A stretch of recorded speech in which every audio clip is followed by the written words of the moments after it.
السلام عليكم ورحمة الله وبركاته. كيف حالكم؟ كيف العمل؟ كيف الأمور؟ إن شاء الله za mu fara darasi a cikin lughatul arabiyya a cikin abin da ya shafi koyon larabci matakin farko. Ka san yadda za a gaisa da ɗan uwanka idan kuka haɗu. Za mu fara da at-tahiyyatu wat-ta'arufu, wato gaisuwa da kuma wato sanin juna. Idan kuka haɗu za a gaisa da mutum kuma ka tambaye sa ya yake, ya halinsa, ya sunansa da sauransu. Don haka shi abin da za mu yi. Don haka ga shi nan za mu yi ad-darsul awwal. Don haka unzur wastami' wa a'id. Don haka ka saurara sannan ka ji sannan ka kiyaye. Abin da ake bukata kenan. Don haka ga shi nan za mu fara yadda kuke gani nan. Za mu fara ne da gaisuwa.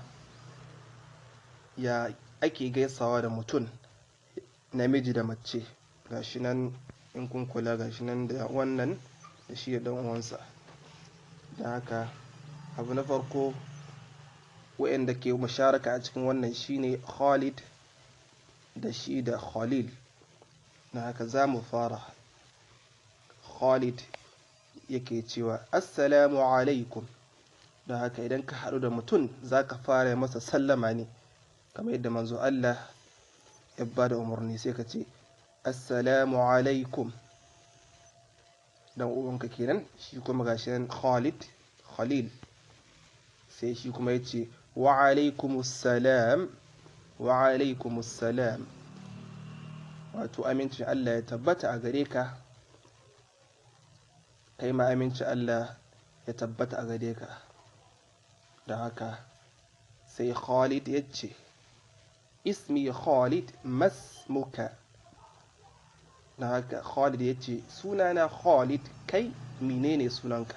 Don haka idan ka haɗu da mutum ka fara faɗa mai kai menene sunanka yana daga cikin girmamawa. Ba wai shi ba ka tambayi sunanka ba, ka tambayi sunan mutum ba. Ka haɗu da mutum ka ce mai menene sunanka, kai ba tare da ka faɗa mai kai menene sunanka ba. Kai ka fara introducing kanka, ka fara faɗin sunanka sannan ka tambaye shi suna ne. Don haka Khalid ya ce ismi Khalid, sunana Khalid, masmuka, kai menene sunanka? Khalil. Sai Khalil ya ce ismi Khalil, sunana Khalil. Khalid. Sai shi kuma Khalid ya ce kaifa haluk, kaifa haluk, menene, ya kake, ya kake, yana tambayta ya kake. Khalil. Shi kuma sai Khalil ya mai san masa dan sai ce bi khairin, lafiya lau nake, walhamdulillah, da alkhairi kenan, lafiya lau nake kuma godiya ta tabbata ga Allah. Wa kaifa haluk anta. Don haka bancin ya ansa sai shi ma sai tambaye shi kai kuma ya kake, ya halinka, ya kake. Khalid. Sai Khalid ya ce bi khairin, nima da alkhairi, lafiya lau nake, walhamdulillah, godiya ta tabbata ga Allah. Da haka wannan ita ce gaisuwa tsakanin maza. Sai gaisuwa tsakanin mata shine gashi nan unzur wastami' wa'id. Ka saurara, ka kalla, wastami' kuma ka saurara, wa'id kuma ka kiyaye. Gashi nan tsakanin Khawlat da Khadija. Khawlat assalamu alaikum, aminci Allah ya tabbata gare ki. Khadija sai ta ce wa alaikumussalam, ke ma haka na aminci Allah ya tabbata gare ki. Khawla. Khawla ta ce ismi Khawla, sunana Khawla, masmuki, ke menene sunanki? Khadija. Khadija ta ce ismi Khadija, sunana Khadija. Khawla. Khawla kaifa haluk, menene halinki, ya kike? khadija bi khairin da alkhairi lafiya launiki walhamdulillah godiya ta tabbata ga Allah wa kaifa haluki anti ke ya kike ya halinki khawla sai khawla tace bi khairin da alkhairi lafiya launiki walhamdulillah godiya ta tabbata ga Allah.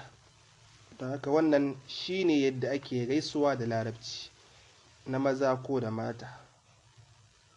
Don haka da fatar za a kiyaye kuma za a biyo mu a cikin darasinmu na gaba. Akwai darussa masu ɗimbin yawa za mu ci gaba insha Allah.